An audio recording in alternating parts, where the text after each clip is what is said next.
क्या फैसला लीजिएगा बताइए। मांझी जी एक दिन में चटमंगनी पट ब्याह कर लिए। अब मांझी जी या उनके पुत्र में से किसी एक को मंत्री बनाएगा। बिल्कुल।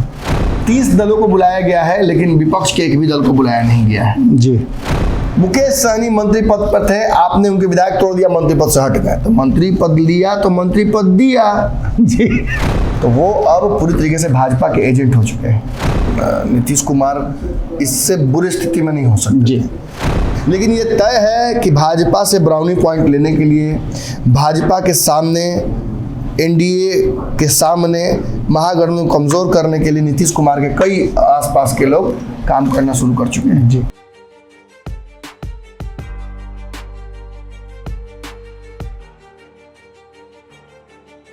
नमस्कार, पंचनामा देख रहे हैं आप। आज मैं फिर हाजिर हूँ। इसका मतलब है कि आज नमन जी के पास और बड़ी बड़ी खबरें हैं, और बड़ी खबरें जब होती हैं तो कहाँ से न कहाँ से मैं ज़रूर हो जाता हूँ, क्योंकि ये क्रेडिट इनको मिलता ज़रूर है, लेकिन कहीं ना कहीं इसमें शामिल मैं भी रहता हूँ।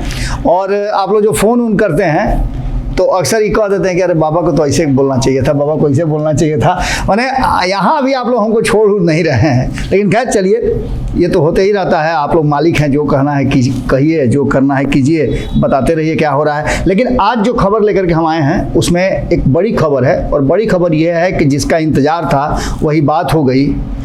और इस पूरे माहौल में जो आज चर्चा नमन जी करने वाले हैं उसमें आपको एक चीज़ नज़र आएगा कि बिहार इस देश की राजनीति को कैसे दिशा दे रहा है, और बिहार कितना अधिक भारतीय जनता पार्टी के लिए मुश्किल हो गया है, जिसको साधने की उसमें माने जद्दोजहद हो रही है। उसी का नतीजा है कि आने वाले बहुत जल्दी आप देखेंगे, उस लगभग उत्तर नमन जी बताएंगे कि कब क्या होने वाला है, लेकिन ये तय नजर आ रहा है कि नीतीश कुमार के, एकमात्र नीतीश कुमार के हटने से पूरी भारतीय जनता पार्टी की जो ट्यूनिंग है वो गड़बड़ा गई है, और उस ट्यूनिंग को ठीक करने के लिए एक से एक मिस्त्री और एक से एक औजार हथियार लाया जा रहा है।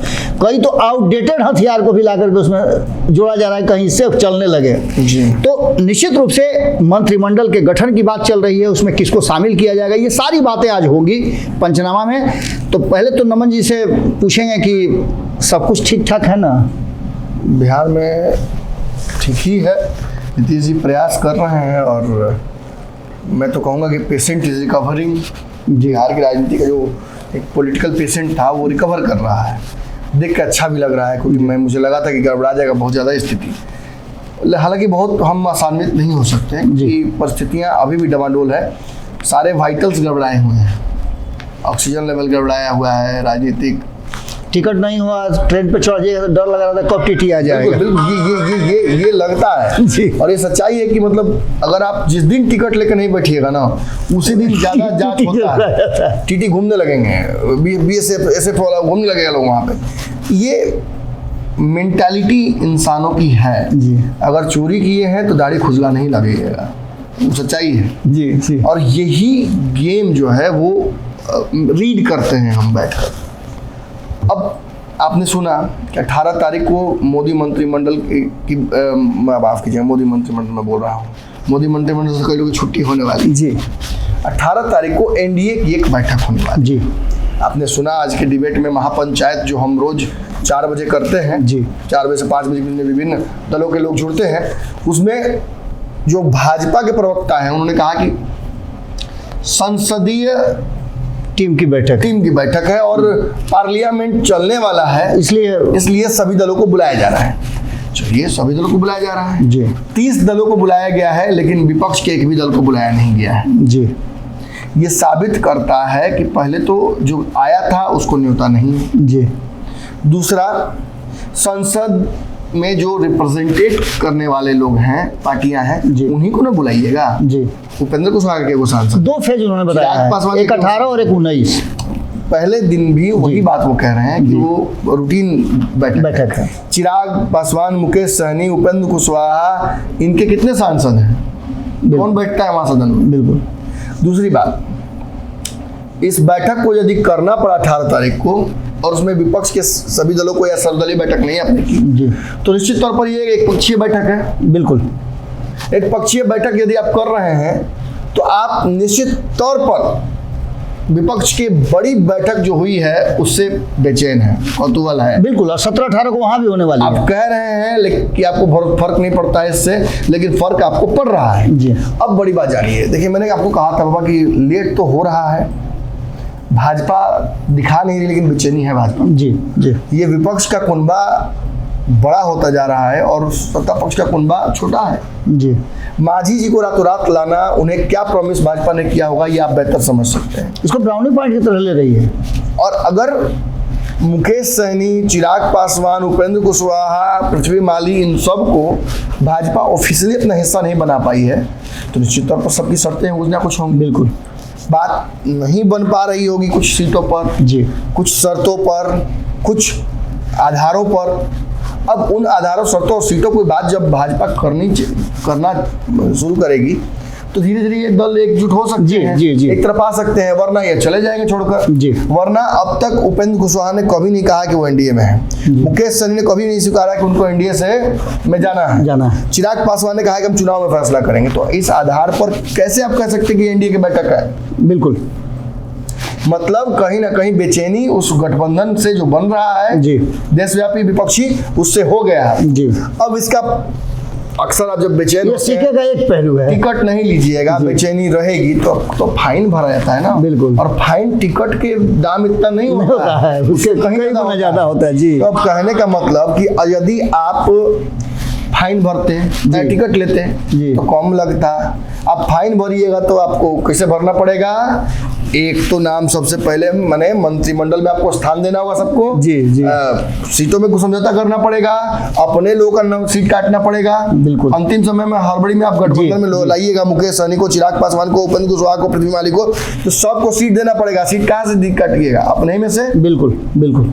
क्योंकि आप पशुपति पारस में से काट नहीं सकते हैं। आपने मांझी जी को कुछ प्रॉमिस किया ही होगा। जी। अब खबर आ रही है कि मंत्रिमंडल में जबरदस्त फेरबदल होने वाली है, कई मंत्रियों की छुट्टी होने वाली है। जी। अश्विन चौबे, आर.के. सिंह और कौन कौन की छुट्टी हो जाएगी ये आने वाले वक्त में हमें समझ में आएगा। गिरिराज सिंह सबका नाम आ रहा है लाइन से। जी। 18 तारीख की बैठक के बाद खबर आ रही है कि किसी भी दिन मंत्रिमंडल का विस्तार हो जाएगा और उस दिन इन सभी लोगों की छुट्टी करके बिहार के मंत्रियों के कोटे को बढ़ाया भी जाएगा। जी। और एडजस्ट करने वाले जो नाम है वो चौंकाने वाले हैं। नीतीश कुमार के करीबियों का भी नाम इसमें है। जी। अब इसमें हड़कंप मचा होगा जदयू में सुन आप तो विस्फोटक बात बता रहे हैं। बस सबसे पहला नाम तो चिराग पासवान का ही तय नाम है। जी। लगभग 1.5-2 साल से चल रहा है। सबसे प्रबल विरोधी है नीतीश कुमार के कि भाई इनको मंत्री बनाएगी भाजपा, मंत्री बनाएगी भाजपा, लेकिन इन्होंने बार बार मना इसलिए किया है कि वो चाहते हैं कि सीटों का समझौता भी हो जाए और हाजीपुर को लेकर अपनी स्थिति भी स्पष्ट कर दे भाजपा। जी जी। दोनों हो नहीं रहा है जी, इसलिए मामला फंसा रहा है। मंत्री जो कब का बना दिया होता भाजपा, लेकिन बना नहीं पा रही है। जी। एक और आदमी संटिंग में पड़े हुए हैं, आरसीपी सिंह जी। मंत्री थे, नीतीश कुमार के वजह से हटना पड़ा। जी।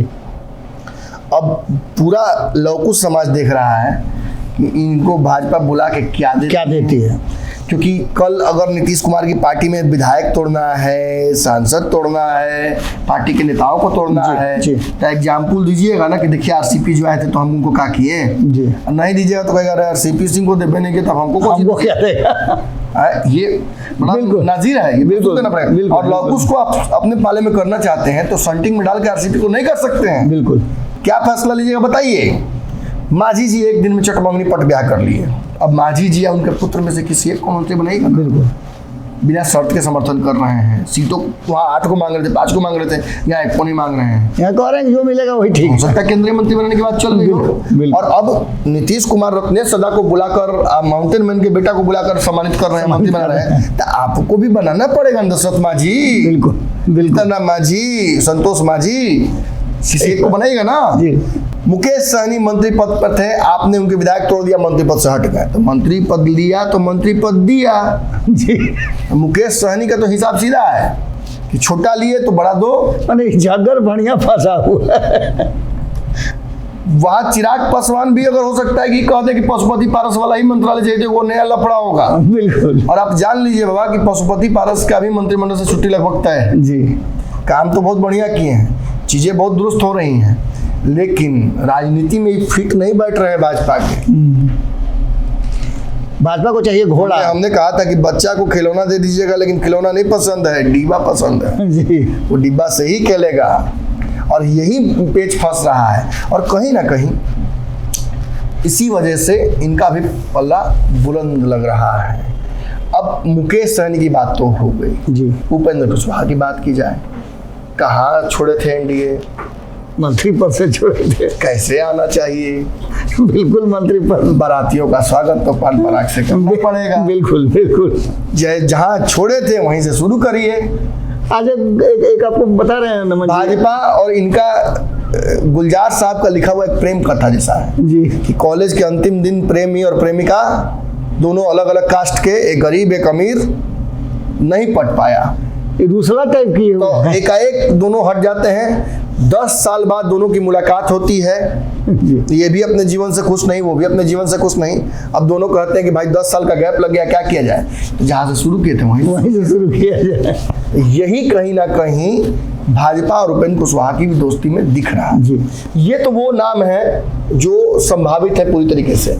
इनमें उपेंद्र कुशवाहा नीतीश के एक समय बहुत करीबी रहे हैं, बिल्कुल। आरसीपी सिंह नीतीश कुमार के बड़ी करीबी रहे हैं, मुकेश सहनी लगातार नीतीश कुमार ने अपने हाथ जताते रहे हैं। अब इसके अलावा एक और दर्दनाक नाम आ रहा है सामने। दर्दनाक हम इसलिए बोल रहे हैं क्योंकि इस नाम को लेकर चर्चा कहीं नहीं। जी, इस नाम को लेकर एक चर्चा जरूर है कि नीतीश कुमार का एक बैकअप प्लान है, ब्रिज है एनडीए और पीडीए के बीच में। जी, और ब्रिज बाकी किसी के लिए नहीं है, केवल नीतीश कुमार के लिए। हरिवंश जी, जो लोकसभा के बड़े पद पर हैं, जी, जो सेंट्रल विस्टा के उद्घाटन के दिन जदयू को रिप्रेजेंट कर रहे थे एकमात्र व्यक्ति, जी, वहाँ पर जी, विपक्ष के दलों को रिप्रेजेंट कर रहे थे एकमात्र, जी, जो कायदे से ललन सिंह के सबसे बड़े विरोधी हैं इस पार्टी में, जो नीतीश कुमार के साथ परसों ही बैठक करके गए हैं। जी, अगर भाजपा उनको मंत्री बना देती है, उनके साथ कोई खेल कर देती है, तो नीतीश कुमार के साथ क्या होगा? बिल्कुल नीतीश कुमार के लिए तो ये चेकमेट वाली स्थिति हो जाएगी। लोग कह रहे हैं कि आए थे नीतीश कुमार के पास भाजपा का ऑफर लेके। लोग कह रहे हैं कि नीतीश कुमार भिजवाए हैं मैसेज, कयास कई तरह के लगाए जा रहे हैं। अमित शाह के पास मैसेज भिजवाए हैं। जी। एक कयास और लगाया जा रहा है कि इनको नीतीश कुमार ने कन्विंस कर लिया है कि आप इस्तीफा देके आ जाइए। तो इस्तीफा अगर नीतीश कुमार देने के लिए कहेंगे इतने बड़े पद से, तो ईमानदारी तो चेक हो जाएगी। बिल्कुल, ये वेंटिलेटर वाली बात होगी, अपना वेंटिलेटर दे करके उसको लगा दीजिए। ये संभव नहीं है बाबा। बिल्कुल। और ये नीतीश के अभी फिलहाल सबसे करीबी में से है। जी, ये पलट गए तो खेल पलट जाएगा। नमन जी, इधर पिछले 24 घंटे में बॉडी लैंग्वेज बहुत बदला है जनता दल यूनाइटेड का। कई नेताओं के बयान आपने सुने होंगे, जो कल तक राष्ट्रीय जनता दल पर एक शब्द बोलने से कतराते थे। नाम तो नहीं लेंगे, नाम इसलिए नहीं लेंगे क्योंकि बेचारा अकेला है, फंस जाएगा। तो 2-3 आदमी का नाम ले लेते हैं या एक जनरलाइजेशन में बात कर लेते हैं। हम काहे किसी का राजनीति खराब करें। लेकिन ये तय है कि भाजपा से ब्राउनी पॉइंट लेने के लिए, भाजपा के सामने, एनडीए के सामने महागठबंधन को कमजोर करने के लिए नीतीश कुमार के कई आसपास के लोग काम करना शुरू कर चुके हैं। जी, और उनका मकसद कुछ और नहीं है। दरअसल ललन सिंह उनको स्पेस नहीं दे रहे हैं, तो वो अब पूरी तरीके से भाजपा के एजेंट हो चुके हैं। और वही एजेंट अब एनडीए कुनबा मजबूत होते हुए देखकर यहाँ महागठबंधन कुनबा कमजोर करने की शुरुआत कर चुके हैं। आपके एक शुभचिंतक ने आप ही के खबर पे कमेंट किया था, संयोग से देख रहे थे तो मुझे नजर आया। उन्होंने लिखा था कि 2015 में नीतीश कुमार इसी तरह से किए थे। 2015 में वो लालू प्रसाद के साथ नहीं थे, थे वो भाजपा के साथ, काम भाजपा का कर रहे थे। और वही काम इस बार 2024 में कर रहे हैं, क्योंकि भाजपा कमजोर नजर आ रही है देश भर में राहुल गांधी के चलते।